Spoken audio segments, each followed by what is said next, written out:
Kaixo lagunok, kanpainak aurrera darrai eta geroz eta gutxiago geratzen da igandean hautestontziak soluzioak ematen dituzten botuez betetzeko. Eta atzo bete genuena Zarautzko frontoia izan zen, bertan egin genuen ekitaldi arrakastatsu horretan. Bertan, Peio Urizarrek eta Xabier Isasik adierazi zuten PNV, PP eta PSren ereduaren aurrean, eredu baliagarri bakarra Euskal Herria Bildurena dela.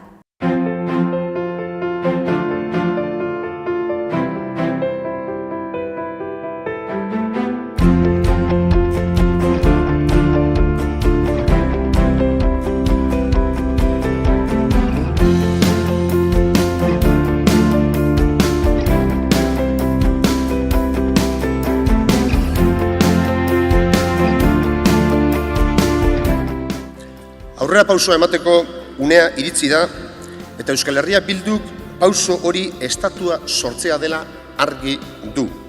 Hori da gure proposamena eta konpromisoa. Galdera ordea hurrengoa da. Zer egingo duzuzuk, Urkullu jauna? ¿Qué va a hacer usted, señor Urkullu? Euskal Herria Bildu propone la creación de un Estado vasco en Europa. Esa es nuestra propuesta y nuestro compromiso. Y vamos a acompañar hasta el final el camino que decide hacer la ciudadanía vasca, sin más límites que la voluntad de la sociedad, como en Escocia, como en Flandes, como en Quebec. ¿A qué se compromete el PNV? Porque, y lamentamos decirlo, su credibilidad está muy entredicho después del último intento de confrontación política con el Estado. Entonces, el límite fue la decisión del Tribunal Constitucional. ¿Va a volver a ser así, señor Urkullu? Euskal Herria Bildu le anima a comprometerse con la mayoría de la sociedad, ni más ni menos.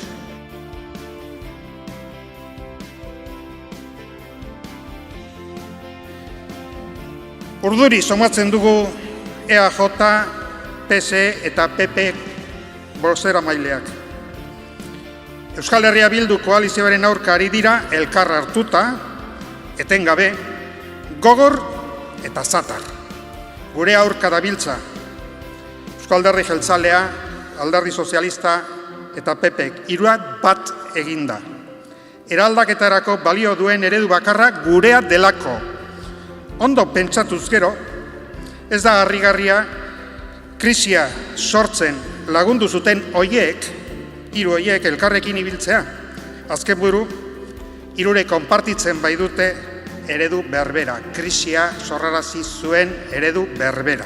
Pertsonengan eta justizia sozialean ardatza duen ekonomia proposatzen dugu. Esklusio soziala eta pobrezia garestiegiak baitira, ez dira jasangarriak. Gizarte solidarioa nahi dugu, kohesionatua.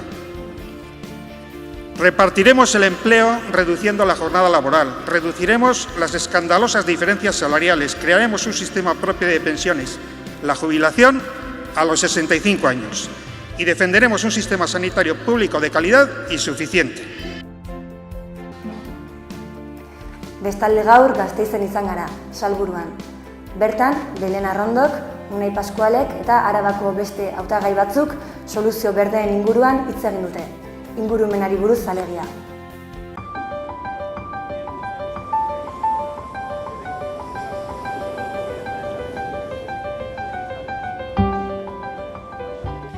Frakinga geratu behar da. Frakinaren atzean PNV, PSE eta PPren interes ekonomikoak daude. Zinikoa da, kanpainan gaudelako frakingaren defentsa sutsua egiten duten hoiek gezurretan eta zurikeritan aritzea. Frakinaren inguruan anbigotasunez beteriko mezua darabilte alderdi hauek. Herritarrei euren jarrera eta interes errealak eskutatuz.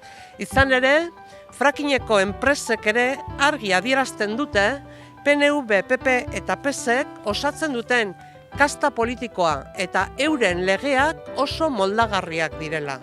Horren aurrean, Euskal Herria Bildu da frakinga geldiarazteko alternatiba.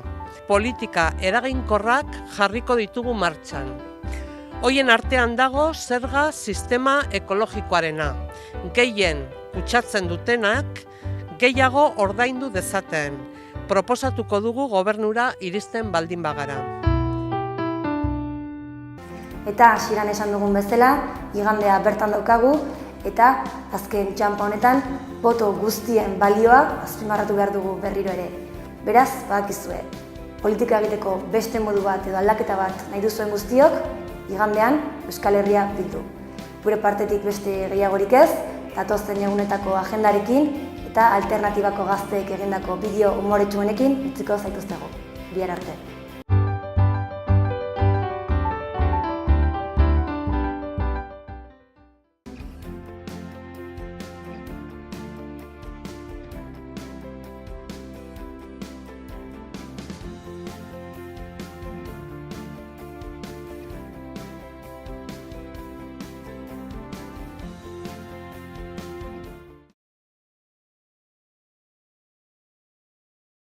No blackmail!